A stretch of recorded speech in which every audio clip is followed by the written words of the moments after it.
Oh, where's that? You get out what you put in. Never gonna lose, never gonna win.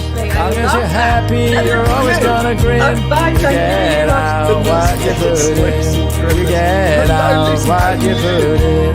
Never gonna lose, never gonna win. Long as you're happy, you're always gonna grin. You get out what you put in. You get out what you put in. You get out what you put in. Oh my goodness! Happy New Year, guys! Happy New Year! So That was a very quick reaction. Is there a delay between Devon and Cornwall? Yeah, no, Happy New Year. Hope you're well. Hope you're.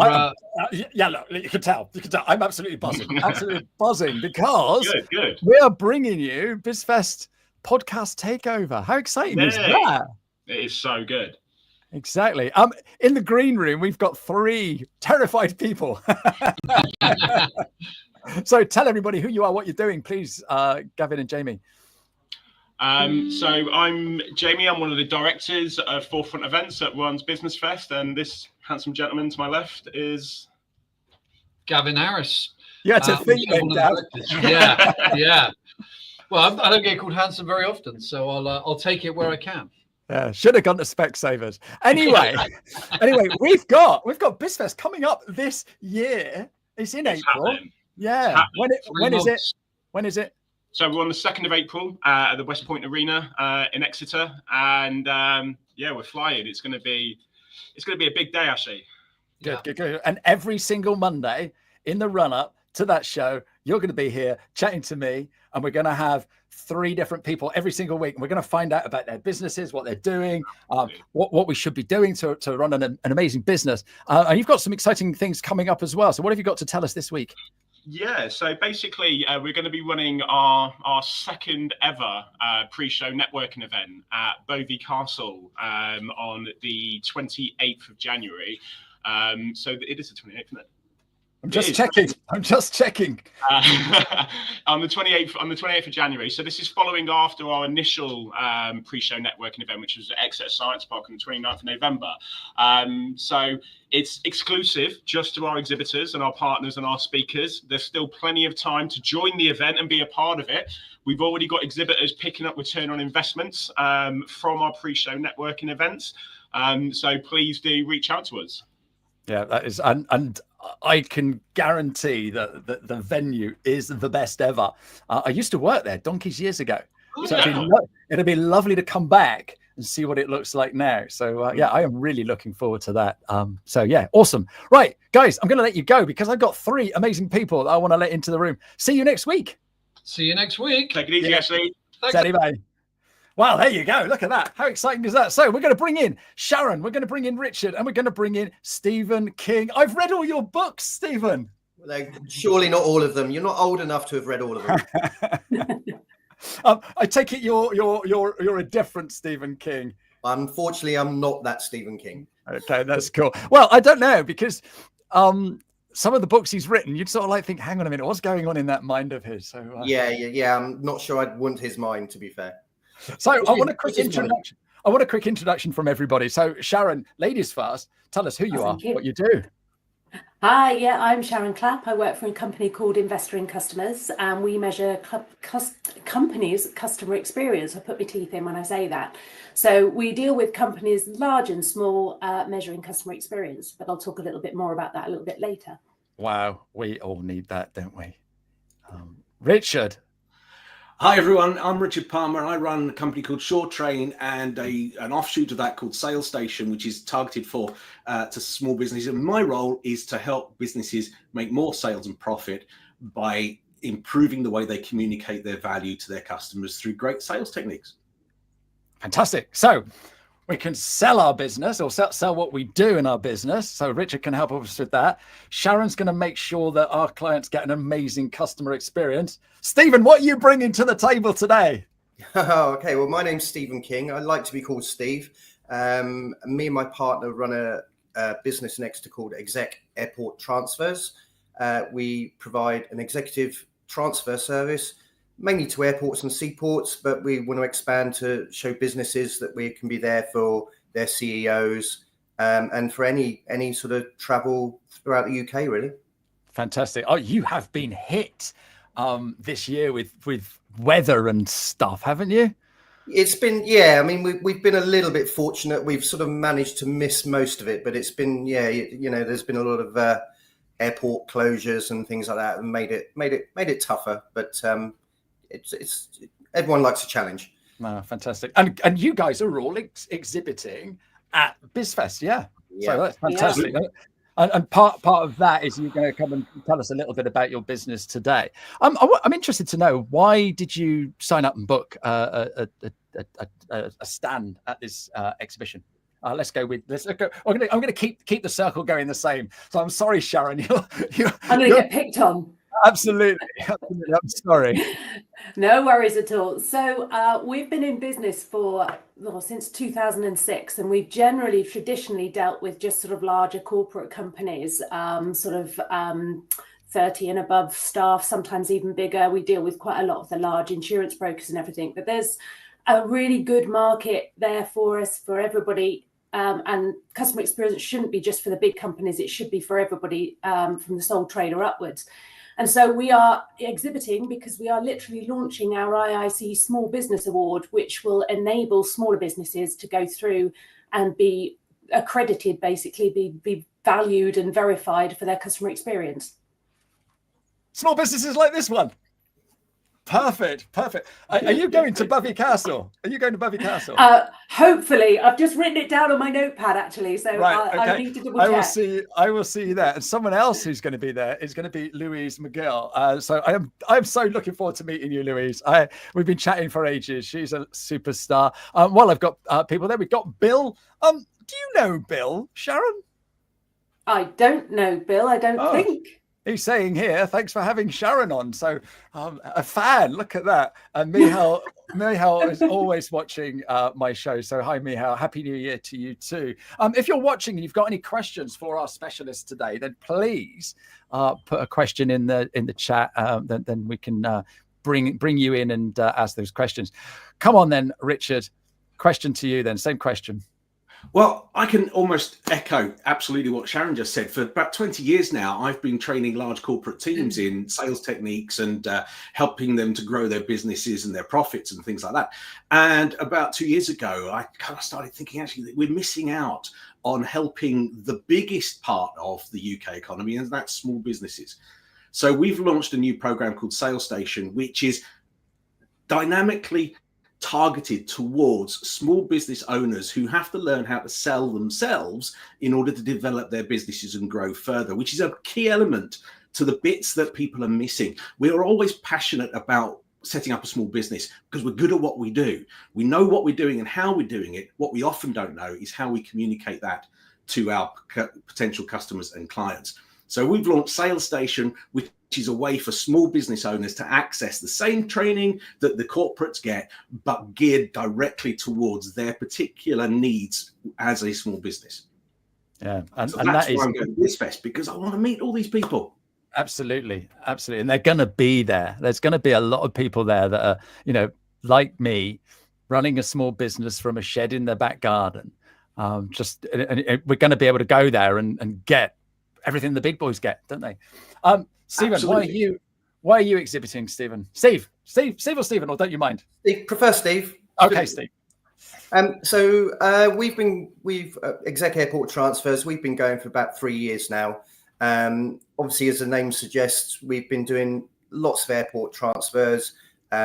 Business has been really good. It's grown steadily and really good.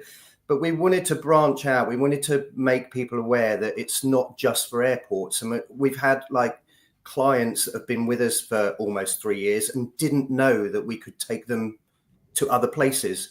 So the BizFest is an ideal scenario to meet some new people, some business people. We're actually going to rebrand, and we're actually going to sort of call ourselves Exec Transfer. So we're going to sort of rebrand, and that's going to sort of come out at the BizFest. And so, yeah, it's just an ideal way to meet some new people, and the type of people that we need to speak to as well as someone exactly what Richard was saying. We know how to do our job really well. What we don't really know is how to promote it and take that next step forward. No, perfect. So exec transfer. I don't know if you saw me smiling as you were talking. I'm thinking maybe coming all the way from Sidmouth to Exeter, if I was sat in the back of one of your exec limos, I could be working en route to an event rather than driving like the clappers and not getting anything done. So we'll exchange telephone numbers at the end of this show. Emma's just popped on to say hello. She's a newbie here, so thank you for saying hello, and I hope you enjoy the show. And if there's any questions you've got, then please shout out. I'm not going to ask you this question first, Sharon. I'm going to go to Richard first. All right.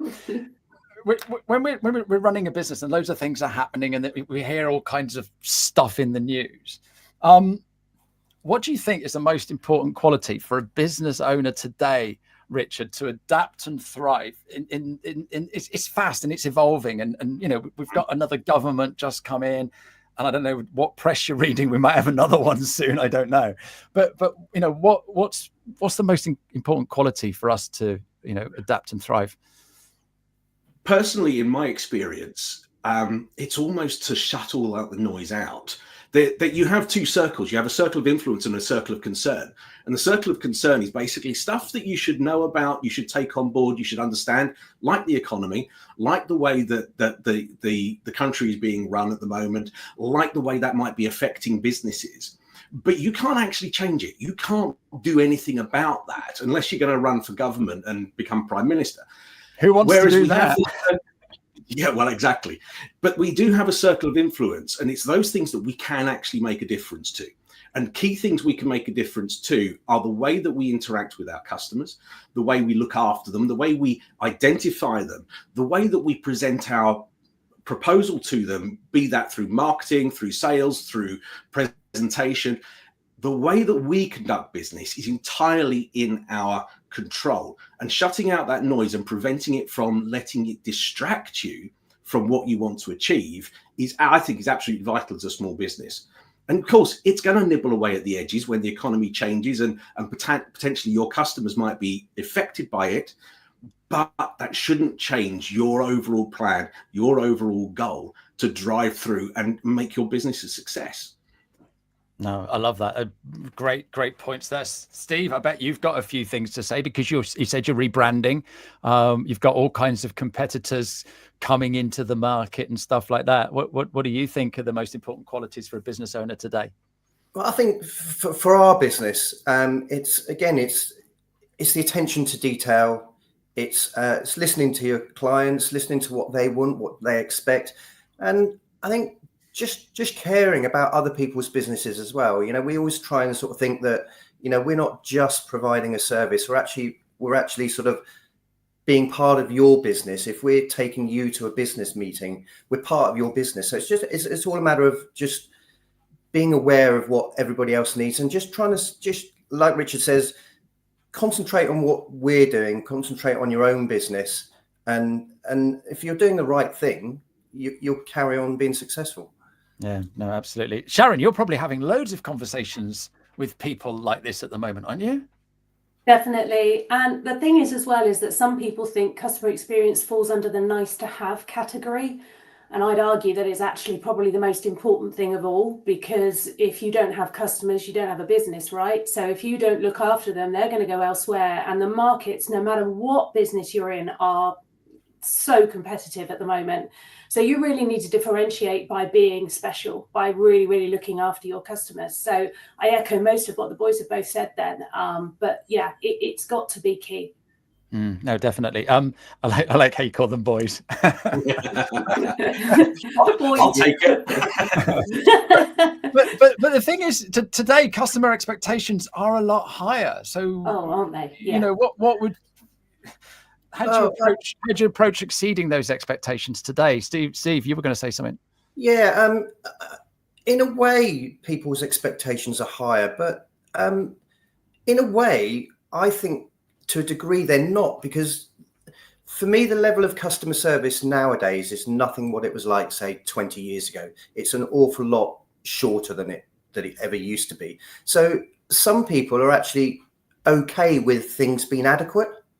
And therefore, what we find is, so for our business to be special, we don't think we're doing an awful lot that's particularly special. We just think we're doing things correctly and very well. And a lot of our competitors just aren't.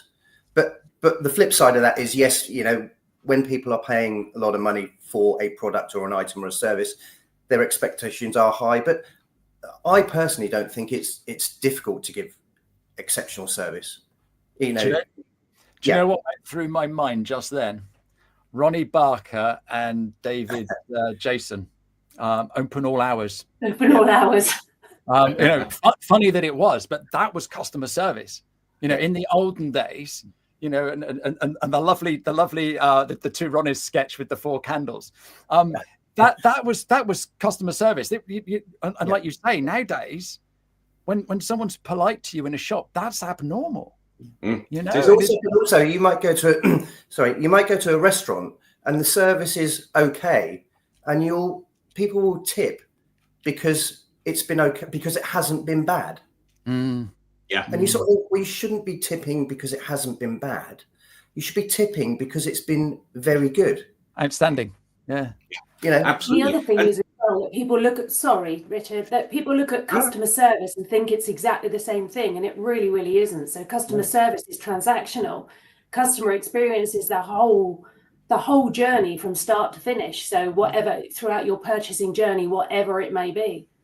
Yeah. How did you get into this, Sharon?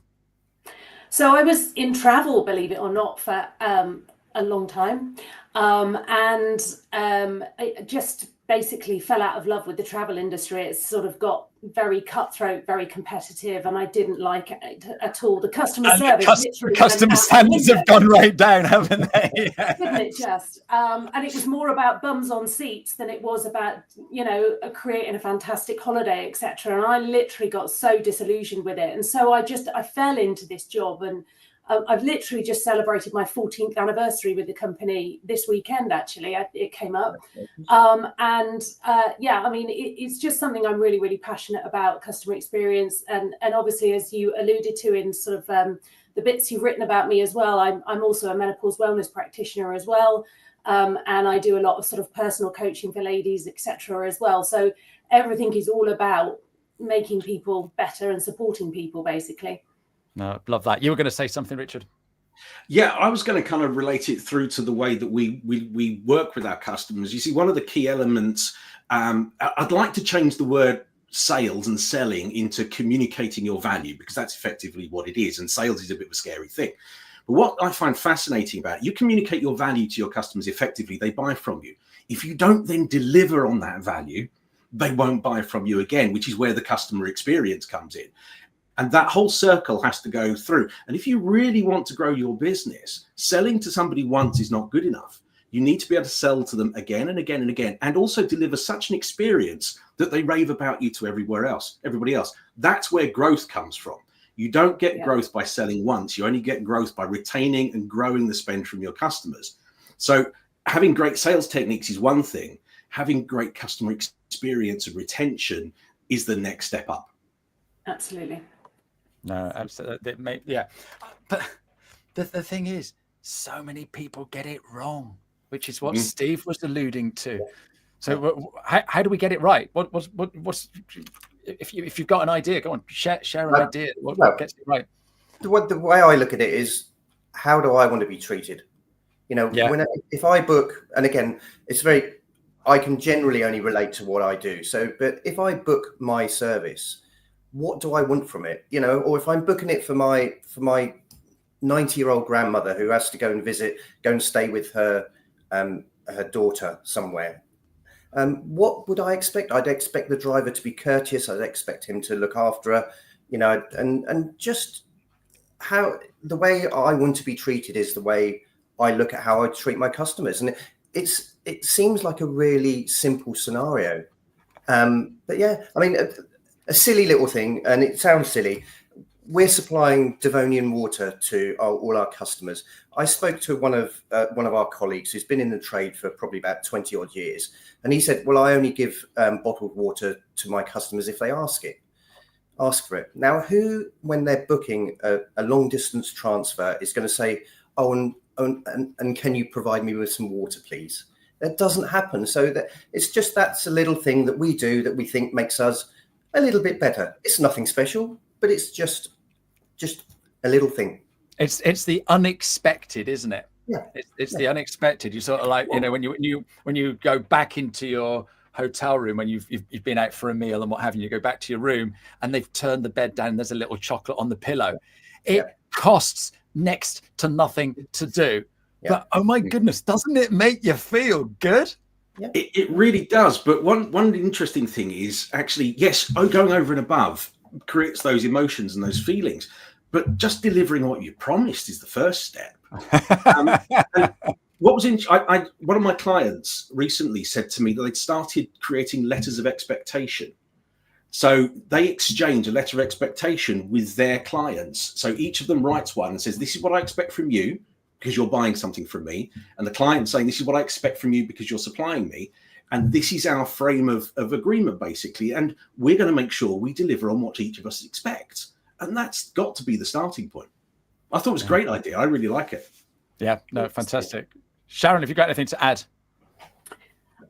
I had, and it's completely gone out of my head because I was just then listening to what Richard said, and I had a really good comment, and it's gone. So apologies. I'll send it up here. I think the problem is we overthink everything. Absolutely. And if it is the I remember what it was. Delivering what you say, that's fundamental, but so many people don't. Go on, Sharon. Now you remember. I was going to say, a lot of our customers, we sort of basically say, have you actually walked in your customer's shoes? Which I know sounds a bit of a cliche, but some of the larger customers, get them to ring the company up and see what service they're actually dealt with. Let them to go pretend they're an inquirer or something like that. It's amazing also the amount of times that you'll fill in a form online on somebody's website and ask them to come back in touch with you and you don't get a response. And it's like, this is just madness. So yeah, walk in your customer's shoes, check it out, see what sort of service you're actually being given. And I bet every time Steve books a car, a vehicle or something, he's absolutely walking in their shoes, isn't he? It's just easy. In my mind, it's easy. It's just like you say, respond to an email as quickly as possible. You know, one of our biggest compliments is that we turn up on time. I mean, that shouldn't be a compliment. It's a given, isn't it? Surely it's a given. Surely that's what you're paying for us to turn up on time. You shouldn't need to thank us for that. Yeah, you know. But they do, and because not many people do that. Yeah. Yeah. Crazy. Richard, you do training. You've got this program. Why is it? You know, what's so important about it that we need to? Why is it appropriate for small businesses? Well, the key is that you think of it, your average small business owner, and you think about the way they want to interact with their customers, and then you stick the word sales in there, and we get scared. I don't want to be a salesperson. I want my customers to feel comfortable with me. I don't want to be a dodgy salesperson that pushes things at people. And their perception of salespeople in the corporate world is like that. And when you work in the corporate world, the languages are different. The way that people behave is different. It's very, very commercialized. And as a result of that, a lot of people in that world don't talk to their customers in the way that we as small businesses might like to talk to our customers. So SalesStation has changed the language. The whole program is designed to be about you, as I said, communicating your value with your customer, building relationships, understanding them effectively, building the value to the extent they want to buy from you at your price without pushing you down, because they can see that it's worth what they're doing, what they're offering, and maintaining those relationships and growing them. So the key element is taking away that fear of, I don't want to be a salesperson. And actually, what I really want to do is be able to communicate my value better with my customers. And I need some great techniques to be able to do that, which are appropriate to me as a small business owner, as opposed to them as a corporate salesperson. And that's the key difference that we've made with SalesStation. Yeah, when you set up your own business, you have to be a bookkeeper. You have to be a marketer. You have to sell, and it's not like I didn't set up my business to do all of this, and it's really difficult, isn't it? And the scariest bit of it is selling. When it comes to bookkeeping and things, it's a process. You know, they're very skilled people, and you know, bookkeepers are fantastic in terms of what they do. But you can learn how to do that reasonably easily. Whereas when we start to say, I need to learn how to sell, that means I'm going to be putting myself in uncomfortable situations with clients, and I might not know what to do, and they're going to see me as dodgy and pushy, and I'll shy away from that, and I'll just hope that the marketing does it for me. Yeah, absolutely. Sharon, you mentioned the IIC Small Business Award. What's all that about? Tell us about it, please. So yeah, we basically decided that we should not forget the smaller business. It's something we've been working on for quite some time. So it works slightly differently, but basically what we'll do is get you to self-evaluate your business, and then ask you to fill out a form with lots of information and supply evidence. And we'll take it away, have a look at it, look at your website, look at your review sites, look at your social media, etc., etc. And then you'll get a report at the end of it, which will tell you where you're doing well, tell you where you're not doing quite so well, and whether you've sort of basically met the benchmark. And you'll get awarded, so it's something that you can display with pride. So your IIC Small Business Award, you'll get a logo, etc., so that you'll be able to display that with pride. So we're doing that, but we're also have launched an individual award as well, which is the IIC Ambassador Award, which actually teaches people all about customer experience. So individuals can actually get an IIC Ambassador accreditation, which is teaching them the basics of customer service, customer experience, and being able to deliver it. So companies can buy that for their staff, or you people can go through it individually as well. So it's a two-pronged attack. Fantastic. So like a badge of honor, I suppose. Exactly. Absolutely. There's something else to differentiate you from everybody else. Yeah. No, perfect. Go on, Steve, your turn. Luxury. What is it, the luxury that you do that keeps your customers coming back? It's just the standard of vehicle. We're only using Mercedes, E-Class Mercedes, BMWs, Lexus, that sort of thing. People want a comfortable journey, you know, if they're traveling 3 or 4 hours. They want a smart driver. They want a driver. You know, I've been to places where a lovely car's turned up and a guy's got out and he's wearing a t-shirt and tracksuit bottoms, and it's like, well, that's not what you. And again, when it goes back to, if you're employing, you know, if you've asked me to do a job as a CEO of a company, and you're pulling up somewhere, and that's the first impression your clients are going to get of your business is a guy that's turned up in a t-shirt and tracksuit. So they're getting a smartly dressed driver. They've got someone that knows where they're going. It sounds silly, but it's important that they want to know exactly where they're going. And it's just a clean car. It's just an overall comfortable journey. Yeah, I've been in the back of a car before, and it's sort of like, so you're going to let's say Heathrow, because there's like 5 terminals at Heathrow. When you live in the South West, Heathrow's Heathrow, right? Yeah. And it's only when you get there you go, so which terminal are you in? I don't know. I never checked that. So where are you flying to? Oh, I'm flying to so and so. That's going to be Terminal 3. Boom. And you know, that's what I'm going to get when I book you, isn't it, Steve? Yeah, exactly. We'll get your flight details, so we'll actually know, you know, like you say, perhaps before you, which terminal you're going to, because we'll look the flight number up. We know what terminal you're going to. Again, we'll just double check with you just in case there's been a change. But yeah, the idea is that you're not sat in the back thinking, oh my God, do I have to look on Google Maps to see where he's going? You know, the idea is that it's stress-free. You know, you sit back and do whatever you can, either relax, or like I say, if you're going to a business meeting, you can actually do some work and you can sort of, you know, swat up and whatever you need to do in the knowledge that you're going to get there safe and sound and to exactly where you want to be. Perfect. Guys, that is half an hour already. It just goes. It goes. Time flies when you're having fun. Yeah, absolutely. So there you go. So hands up, who's had fun? That's good. Before we go, and I'm going to go to Richard first. I want you to just give a quick summary of what you do and how we can get hold of you. So Richard. Okay. Brilliant. Sales Station, small businesses, sales techniques, learning how to grow your business, learning how to communicate your value with your customers. You go to shoretrain.co.uk/sales-station, or go to my website. You can find links from there, which is just suretrain.co.uk. The key thing about it, it's all digital. It's all available online. You can work on your sales over your breakfast. All you got to do is get in touch with me and I'll show you how.